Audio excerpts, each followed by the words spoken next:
आज हम लोग वाच्य देखेंगे, वाच्य पढ़ेंगे। हिंदी में वाच्य और अंग्रेजी में इसी को वॉइस कहते हैं। वाच्य का शाब्दिक अर्थ होता है कहने या बोलने का विषय। इसका अर्थ ये हुआ कि हम जो कहने का या बोलने का जो विधान किए हैं वो क्रिया के द्वारा ही करते हैं। तो क्रिया का प्रयोग किसके अनुसार किया गया है? कर्ता के अनुसार किया गया है कि कर्म के अनुसार किया गया है या भाव के अनुसार किया गया है, वही वाच्य होता है। अब इस वाच्य को समझने के लिए हम कुछ स्टेप में इसको समझेंगे। कुछ ऐसे स्टेप हैं जिसको हम फॉलो करेंगे और बहुत आसानी से यह समझने की कोशिश करेंगे। और बस थोड़ा अपने आंख को और अपने कान को खोले रखेंगे। यह एक मुहावरा है जिसका अर्थ होता है सजग रहना, सावधान रहना। तो सावधानी से थोड़ी सी आप मेहनत करेंगे, बाकी चीजें समझ में आ जाएंगी। तो यहाँ देखिए, हम एक बच्चों के उदाहरण से यह बताने की कोशिश करते हैं कि बच्चे कितनी खूबसूरती से वाच्य का प्रयोग कर लेते हैं। हालांकि वे वाच्य के बारे में जानते नहीं हैं, फिर भी बड़ी खूबसूरती से कर लेते हैं। तो एक उदाहरण यहाँ पर देखेंगे। वो क्या है कि एक बच्चा है, खिलौना तोड़ दी उसकी दीदी। तो क्या कहता है? दीदी ने खिलौना तोड़ दिया। लेकिन जब उसी बच्चे से खुद से खिलौना टूट गया तो वही बच्चा कहता है खिलौना टूट गया। ये कहने से बचता है कि मैंने खिलौना तोड़ दिया। तो दो तरह के वाक्यों पर आप ध्यान देंगे। एक तो वाक्य ये है कि दीदी ने खिलौना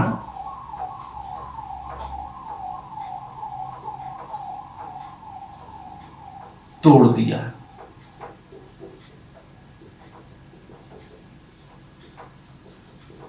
और दूसरा वाक्य है खिलौना टूट गया। अब दोनों वाक्यों पर आप ध्यान दीजिए, दोनों वाक्यों में अंतर क्या है। खिलौना टूट गया, यहां देखेंगे दीदी ने खिलौना तोड़ दिया। यहां पर कर्ता है, दीदी कर्ता है, इसी को आगे लाने की कोशिश की गई है। खिलौना टूट गया, यहां पर कोई कर्ता नहीं है। यानी मतलब ये हुआ कि यहां पर कर्ता को छिपाने की कोशिश की गई है। तो जहां जहां कर्ता को छिपाने की कोशिश की जाती है वहां पर अकर्तृवाच्य होता है, और जहां कर्ता को आगे लाने की कोशिश की जाती है वहां पर कर्तृवाच्य होता है।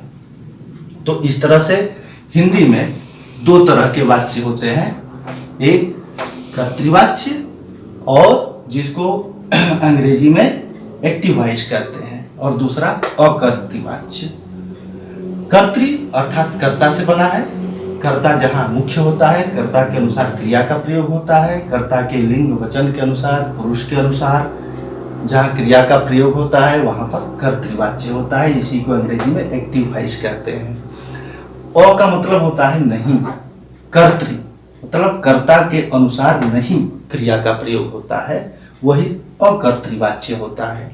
अब ये अकर्तृवाच्य भी दो तरह का होता है, एक कर्मवाच्य जिसको अंग्रेजी में पैसिव वॉइस कहते हैं, और भाववाच्य जिसको इम्पर्सनल वॉइस भी कह सकते हैं। तो अंग्रेजी में तो उसकी विशेषता होती है कि वहां पर केवल एक्टिव वॉइस और पैसिव वॉइस ही होते हैं, लेकिन हिंदी में एक भाववाच्य भी होता है। तो इस तरह से इस स्टेप में हम लोग इतना सीखे कि वाच्य के दो भेद, कर्तृवाच्य और अकर्तृवाच्य। अकर्तृवाच्य भी दो तरह का होता है, कर्मवाच्य और भाववाच्य। इस तरह से हिंदी में हम तीन तरह के वाच्य पढ़ते हैं, कर्तृवाच्य, कर्मवाच्य और भाववाच्य। अब इन तीनों में क्रिया का प्रयोग होता है कैसे, यही देखना है। तो दूसरे स्टेप में हम क्रिया देखेंगे, क्योंकि क्रिया की बात बार बार आएगी तीनों वाच्य में। तो क्रिया को ही हम विशेष रूप से समझ लेते हैं। क्रिया को अंग्रेजी में वर्ब कहते हैं, आप जानते हैं। और एक बात और मैं बता देता हूं हिंदी की यह विशेषता है कि क्रिया जो प्रयोग होती है वो वाक्य के अंत में ही क्रिया का प्रयोग होता है। अब अंग्रेजी में ऐसा नहीं है, कर्ता के तुरंत बाद क्रिया आती है, लेकिन हिंदी में अगर कविता नहीं हो तो, कविताओं की बात मैं नहीं कर रहा हूं, और जब परीक्षाओं में पूछा जाता है तो गद्य ही दिया जाता है, तो वहां पर वाक्य के अंत में ही क्रिया होती है। पहली पहचान, दूसरी पहचान। क्रिया किसे कहते हैं? जिस शब्द से किसी काम के करने या होने का पता चलता है उसे ही तो क्रिया कहते हैं ना। तो यह क्रिया दो तरह की होती है, सकर्मक क्रिया और अकर्मक क्रिया, और यही सकर्मक और अकर्मक क्रिया की बार बार यहां पर चर्चा होगी। तो सकर्मक क्रिया क्या होती है? स का अर्थ है साथ में, और कर्म, जिस क्रिया में कर्म जुड़ा होता है वही सकर्मक क्रिया होती है। अ का मतलब होता है नहीं, और कर्म जिस क्रिया में या जिस क्रिया का कर्म नहीं होता है वो अकर्मक क्रिया होती है। एक उदाहरण के माध्यम से हम लोग समझते हैं कि अकर्मक और सकर्मक क्रिया की पहचान अब कैसे करनी है। तो देखिए, एक उदाहरण मैं लिख रहा हूं यहां पर, राम पुस्तक पढ़ता है।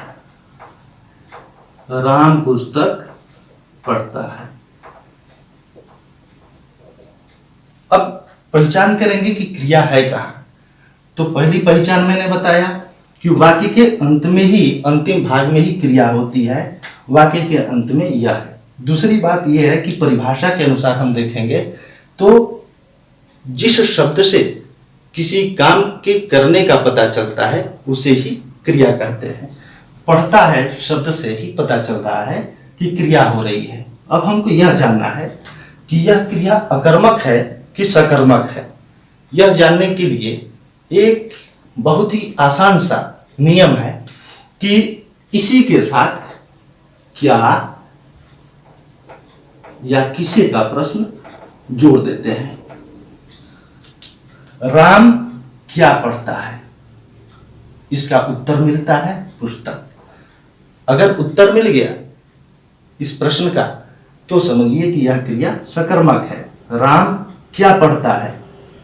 पुस्तक पढ़ता है। कई बार क्या प्रश्न जोड़ने से उत्तर नहीं मिलता है तो वहां पर किसे का प्रश्न जोड़ते हैं। जैसे एक उदाहरण, राम ने रावण को मारा। अब यहां पर क्या का प्रश्न जोड़ेंगे तो उत्तर नहीं मिलेगा। राम ने क्या मारा तो उत्तर नहीं मिलेगा।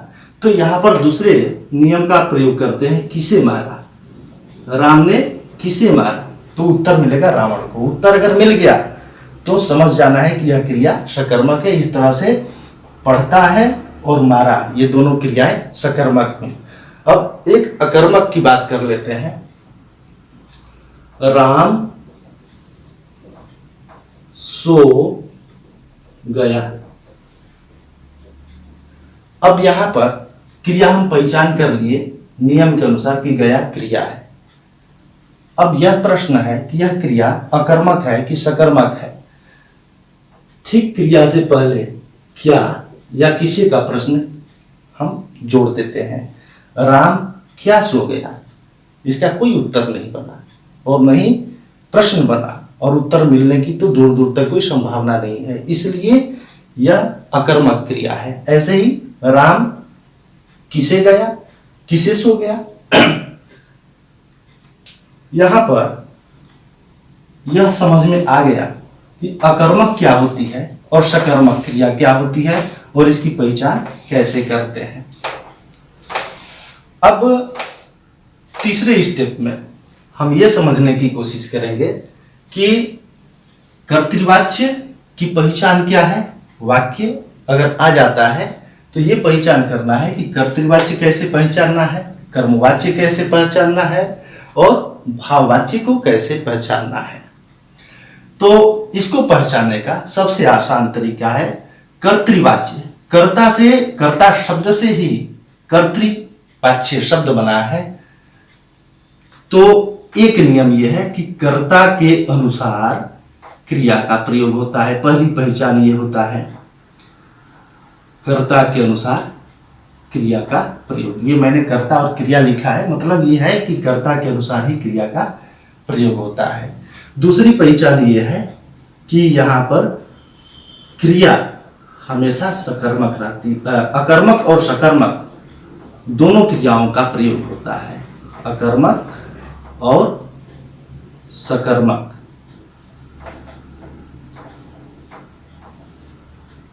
दोनों तरह की क्रियाएं यहाँ पर पाई जाती हैं।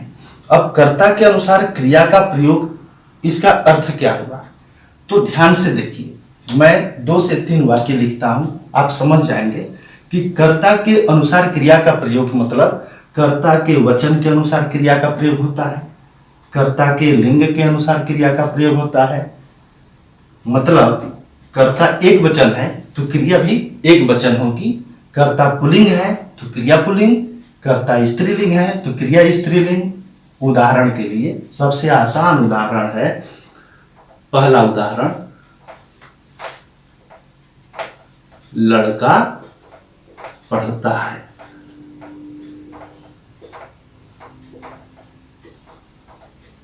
अच्छा, लड़का एक वचन है, पढ़ता है एक वचन, लड़का पुल्लिंग, पढ़ता है क्रिया पुल्लिंग में। अब दूसरा वाक्य हम कह देंगे लड़की, तो ये हो जाएगा पढ़ती है, मतलब लिंग बदला, लड़की स्त्रीलिंग तो पढ़ती स्त्रीलिंग। यही है कर्ता के अनुसार क्रिया का प्रयोग। लड़के, अगर ऐसे कहें लड़के, तो आप क्या करेंगे? लिखेंगे पढ़ते, पढ़ते हैं। अब यहां पर देखेंगे, यहां पर बहुवचन होते ही क्रिया भी बहुवचन हो गई।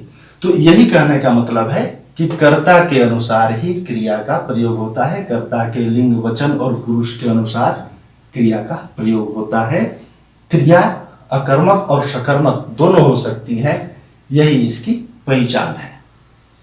अब आते हैं हम लोग कर्मवाच्य पर। कर्मवाच्य की सबसे पहली पहचान ये है कि यहां पर क्रिया कर्म के अनुसार होती है, प्रयोग की जाती है। कर्म के अनुसार क्रिया का प्रयोग होता है, पहली पहचान। मतलब कर्म का लिंग, कर्म का वचन, कर्म के पुरुष के अनुसार ही क्रिया का लिंग, वचन और पुरुष होता है। इसी तरह से इसका प्रयोग किया जाता है। दूसरी विशेषता क्या होती है कि इसमें क्रिया का गया या जा रूप प्रयोग होता है, जा या गया रूप। अब क्रिया का गया और जा रूप क्या होता है? क्रिया के साथ ही जाना शब्द जोड़ देते हैं, जैसे पढ़ता है, पढ़ा जाता है, तो पढ़ा जाता है क्या हो जाएगा? जाना रूप। भूतकाल में कहेंगे इसी को पढ़ा गया, तो यही गया या जाना रूप यही हो गया। तीसरी विशेषता क्या होती है? कर्ता जो होता है, कर्ता के तुरंत बाद यहां पर 2 तरह के शब्द आ सकते हैं, या तो से या के द्वारा। ये भी इसकी पहचान है। अब इसको समझ लीजिए, राम के द्वारा पुस्तक पढ़ी गई, के द्वारा आ गया, क्रिया का जाना रूप पढ़ी गई हो गया। अब एक सबसे बड़ी विशेषता से का भी प्रयोग होता है, जैसे सर्वनाम का प्रयोग, मुझसे किताब पढ़ी गई, तो मुझसे से का प्रयोग हो गया, या मेरे द्वारा प्रयोग किताब पढ़ी गई। दोनों बातों का मतलब एक ही हुआ। अब हम देखते हैं यहाँ पर कि एक सबसे बड़ी पहचान कि यहाँ पर क्रिया हमेशा सकर्मक होगी, क्रिया सकर्मक होगी, अर्थात यहाँ पर हमेशा हम सकर्मक क्रिया का प्रयोग करते हैं। एक उदाहरण के द्वारा हम लोग समझ लेते हैं। लड़का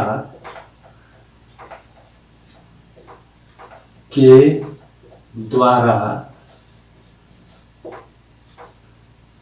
पुस्तक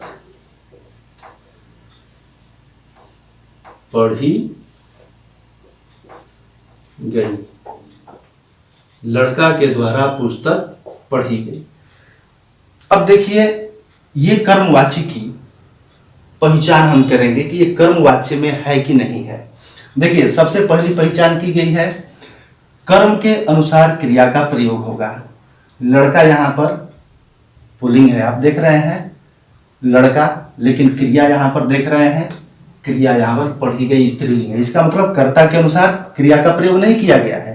हाँ, पुस्तक स्त्रीलिंग है और यही कर्म है, कर्म के अनुसार क्रिया का प्रयोग किया गया है। पुस्तक एक वचन, पढ़ी गई क्रिया एक वचन, पुस्तक स्त्रीलिंग, क्रिया स्त्रीलिंग, पहली पहचान। दूसरी पहचान यहां पर है, क्रिया के साथ जा या गया, जा या गया का रूप है। पढ़ी गई, पढ़ा जाएगा अगर भविष्य काल में होगा तो, और वर्तमान काल में होगा तो पढ़ा जाता है, पढ़ी जाती है, पुस्तक पढ़ी जाती है। तो इस तरह से यहां पर भी ये पता चला कि ये कर्मवाच्य का ही उदाहरण है। से या के द्वारा, देखिए के द्वारा लगा हुआ है, क्रिया हमेशा सकर्मक होती है। पढ़ी गई क्रिया सकर्मक है, कैसे पता चलेगा कि क्रिया अकर्मक है या सकर्मक है? अभी बताया गया है। क्या पढ़ी गई? पुस्तक पढ़ी गई, उत्तर मिल गया, उत्तर मिल गया, इसका मतलब यह क्रिया पढ़ी गई क्रिया सकर्मक क्रिया है। इस तरह से हम समझ गए कि यह कर्मवाच्य का ही उदाहरण है। अब इसके बाद हम ये देखते हैं भाववाच्य में। भाववाच्य में क्या होता है कि क्रिया का प्रयोग भाव के अनुसार होता है, भाव के अनुसार क्रिया का प्रयोग किया जाता है। दूसरी पहचान क्या है कि क्रिया के साथ क्रिया का जो रूप है वह जा या गया यहां भी होता है। आप देखिए पढ़ा जाता है, लिखा जाता है, जो जा या गया क्रिया का रूप है, यहां भी क्रिया का रूप होता है, जा या गया क्रिया। तीसरी पहचान, इसमें भी कर्ता के साथ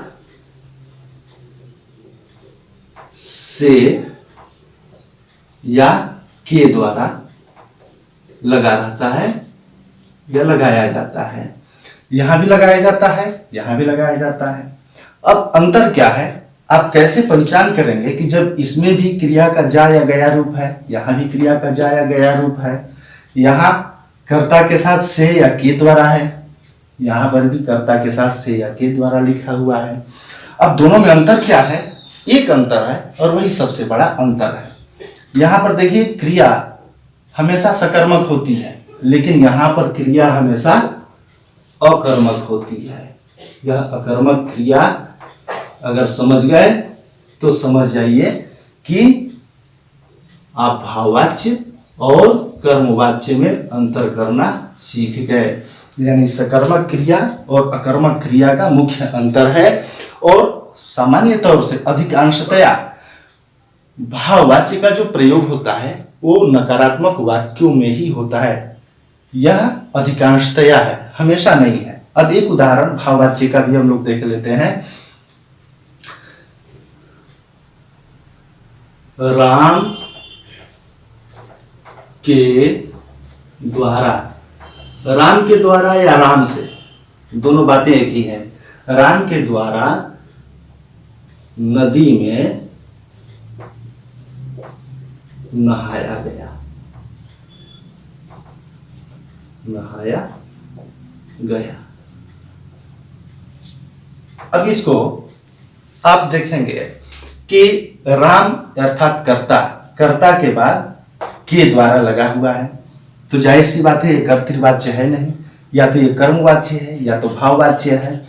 अब ये देखेंगे नहाया गया, नहाना का गया रूप या जा रूप यहां पर लगा हुआ है, जाहिर सी बात है या तो ये कर्मवाच्य है या तो भाववाच्य है, कर्तृवाच्य होगा नहीं। अब हम ये कैसे जानेंगे कि कर्मवाच्य है या भाववाच्य है? तो जैसा कि यहां पर बताया गया है, यहां पर क्रिया अकर्मक होती है और यहां क्रिया सकर्मक होती है। तो हमको यही पहचान करना है कि यहां पर क्रिया अकर्मक है कि सकर्मक है। तो देखिए हम क्रिया तक पहुंचते हैं, नहाया गया वाक्य के अंत में यही है। और दूसरी पहचानिए कि जिस शब्द से किसी काम करने का या होने का पता चले वही क्रिया होती है। तो वाक्य के अंत में भी है और इसी से काम करने या होने का पता चल रहा है, नहाया गया यही क्रिया है। कैसे पहचानेंगे? इससे ठीक पहले हम क्या या किसे का प्रश्न जोड़ देंगे। अब ये हुआ राम के द्वारा क्या नहाया गया, इसका उत्तर कुछ नहीं मिलेगा। या राम के द्वारा किसे नहाया गया, इसका भी उत्तर कुछ नहीं मिलेगा। इसलिए यह अकर्मक क्रिया है। तो जाहिर सी बात है अकर्मक क्रिया भाववाच्य में होती है। तो यह भाववाच्य का उदाहरण है। अब हम लोग इसके बाद समझेंगे कि वाच्य परिवर्तन एक वाच्य से दूसरे वाच्य में कैसे बदला जाता है। एक प्रश्न ऐसे भी आता है कि कर्तृवाच्य का उदाहरण दे दिया जाता है और पूछा ये जाता है कि आप ये बताइए इसको कर्मवाच्य में बदलकर दिखा दीजिए या फिर भाववाच्य में बदलकर दिखा दीजिए। तो एक बात समझ लीजिए, कर्तृवाच्य को कर्मवाच्य या भाववाच्य दोनों में बदला जा सकता है। कर्तृवाच्य को कर्मवाच्य में भी बदला जा सकता है, भाववाच्य में भी बदला जा सकता है। क्यों? क्योंकि इसकी क्रिया अकर्मक और सकर्मक दोनों होती है। लेकिन कर्मवाच्य को हमेशा कर्तृवाच्य में ही बदला जाता है। क्यों? क्योंकि इसकी क्रिया सकर्मक होती है और इसकी क्रिया अकर्मक होती है। तो इसलिए इसको भाववाच्य में नहीं बदल सकते हैं। भाववाच्य को हम कर्मवाच्य में नहीं बदल सकते हैं। क्यों? क्योंकि इसकी क्रिया अकर्मक होती है और इसकी क्रिया सकर्मक होती है। तो भाववाच्य को हमेशा कर्तृवाच्य में ही बदला जाता है। अब एक उदाहरण यहां पर देख लेते हैं, कर्तृवाच्य से कर्मवाच्य में या भाववाच्य में कैसे बदला जाता है। तो एक उदाहरण, राम के द्वारा पत्र लिखा गया। अब आपको यह पहचानना है इसको कि कौन सा वाच्य है। तो पहचानने के लिए अगर इस तरह का प्रश्न आता है कि किस तरह का वाच्य है, तो आपको ये आसान सा नियम है, के द्वारा लगा हुआ है। तो जाहिर सी बात है ये या तो कर्मवाच्य है या तो भाववाच्य है। क्रिया पर देख लेते हैं कि लिखा गया, क्रिया का गया या जा रूप है। तो इससे भी पता चला कि कर्मवाच्य है या भाववाच्य है, कर्तृवाच्य तो है नहीं। अब कर्मवाच्य है कि भाववाच्य है, यह जानने के लिए क्या करते हैं कि क्रिया से ठीक पहले क्या या किसे का प्रश्न जोड़ते हैं। क्या लिखा गया? पत्र लिखा गया, उत्तर मिल गया, इसका कर्म है, इसलिए यह सकर्मक क्रिया है। सकर्मक क्रिया है, इसका मतलब यह कर्मवाच्य है।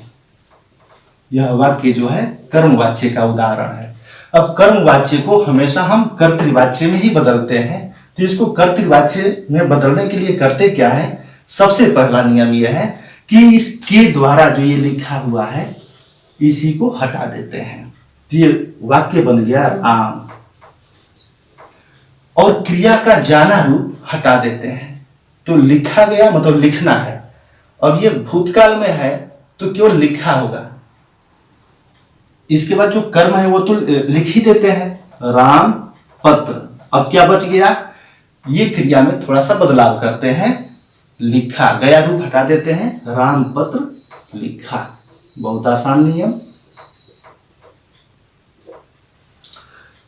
दूसरा उदाहरण दे देते हैं, सीता के द्वारा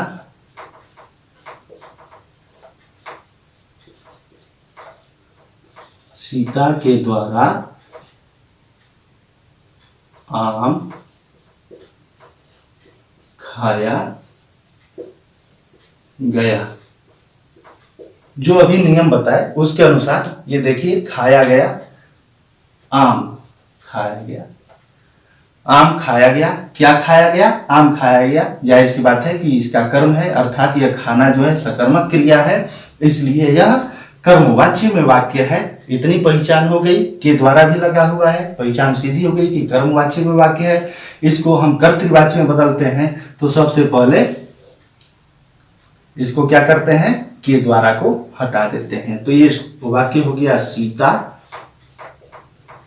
इसके बाद क्या बचा, आम, और कर्ता के अनुसार क्रिया का प्रयोग करते हैं। यही तो कर्तृवाच्य में होता है, कर्ता के लिंग वचन के अनुसार इसका प्रयोग करते हैं।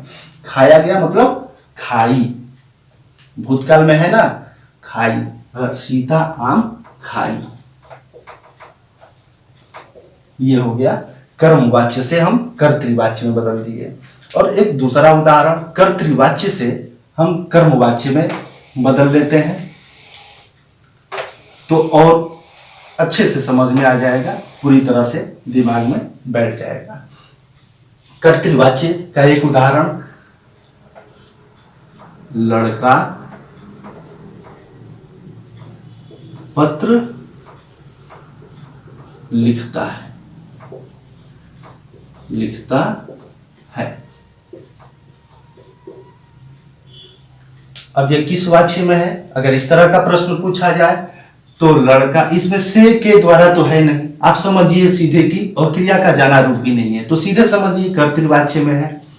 लड़का कर्ता के अनुसार क्रिया का प्रयोग हुआ है, लड़का एक वचन पुल्लिंग, क्रिया भी पुल्लिंग, इसी से समझ में आ गया कि कर्तृवाच्य है। अब इसको कर्मवाच्य में हमको बदलना है। कर्मवाच्य में इसलिए बदला जाएगा क्योंकि यह भाववाच्य में नहीं बदला जाएगा, क्योंकि ये क्रिया जो है ये सकर्मक क्रिया है। अभी बता दिया गया है कैसे सकर्मक अकर्मक की पहचान करते हैं। यहाँ पर हमारा मुख्य विषय है कि कर्तृवाच्य का उदाहरण है, तो इसको कर्मवाच्य में कैसे हम बदलेंगे। कर्मवाच्य में बदलने के लिए कह दिया जाए तो कैसे बदलेंगे, तो इसका सबसे आसान नियम, सबसे पहले हम कर्ता लिखते हैं। कर्ता यहां पर लड़का है, तो लड़का के द्वारा, लड़का लिख दिए और इसी के बाद से या के द्वारा लिख देते हैं, क्योंकि कर्मवाच्य की पहचान तो यही है ना, के द्वारा, कर्ता के तुरंत बाद के द्वारा, लड़का के द्वारा पत्र, इसको तो लिखेंगे ही, पत्र। और फिर लिखना का गया या जाना रूप क्या होता है, लिखता है, यानी लिखा जाता है। लड़का के द्वारा पत्र लिखा जाता है, तो ये कर्मवाच्य में बदल गया। अब ऐसे ही कर्तृवाच्य से भाववाच्य में भी बदलते हैं।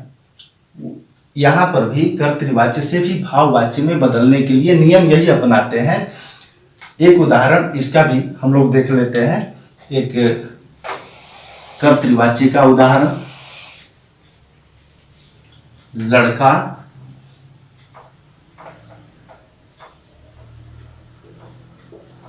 सो गया। कौन सा वाच्य है, कर्तृवाच्य है। क्यों, लड़का एक वचन, गया एक वचन, सो गया एक वचन, फिर पुल्लिंग, सो गया क्रिया का रूप भी पुल्लिंग ही है, तो इस तरह से कर्तृवाच्य है। और से के द्वारा भी नहीं लगा हुआ है, तो कर्तृवाच्य का ही उदाहरण है। इसको हमें भाववाच्य में बदलना है, भाववाच्य में ही बदलेगा, क्योंकि सोना क्रिया जो है यह अकर्मक क्रिया है। अभी आपको बता दिया गया है कि अकर्मक और सकर्मक की कैसे पहचान करनी है। तो लड़का सो गया यह कर्मक क्रिया है, सो गया, तो इसलिए अकर्मक क्रिया, इसलिए भाववाच्य में है। इसको हमें बदलना है भाववाच्य में। भाववाच्य में कैसे बदलेंगे, नियम वही है। सबसे पहले कर्ता को लिखेंगे लड़का, और इसके बाद से या के द्वारा, दोनों में से कोई भी लिख देंगे, दोनों का मतलब एक ही होता है। से जो है असमर्थता, अधिक असमर्थता सिद्ध करता है, दिखाता है। लड़का से, अब क्रिया का सो गया, क्रिया का यह जाना रूप या गया रूप, तो सोया गया, सोया गया। इस तरह से यह कर्तृवाच्य से भाववाच्य में भी बदल दिया गया। और इसी भाववाच्य से कर्तृवाच्य में ठीक उल्टा इसका कर सकते हैं कि लड़का से सोया गया, तो से को हटा देंगे, क्रिया का असली रूप लिख देंगे, मूल रूप लड़का, क्रिया का सोया गया का सो गया, सोया की जगह पर लिख देंगे सो गया। ये हुआ। अब भाववाच्य से कर्तृवाच्य में भी बदलने का नियम। इस तरह से मैं समझता हूं आपके समझ में पूरी तरह से यह कॉन्सेप्ट पूरी तरह से क्लियर हो गया होगा। यही है वाच्य और वाच्य की परिभाषा, वाच्य परिवर्तन के नियम। चलिए ठीक है, धन्यवाद।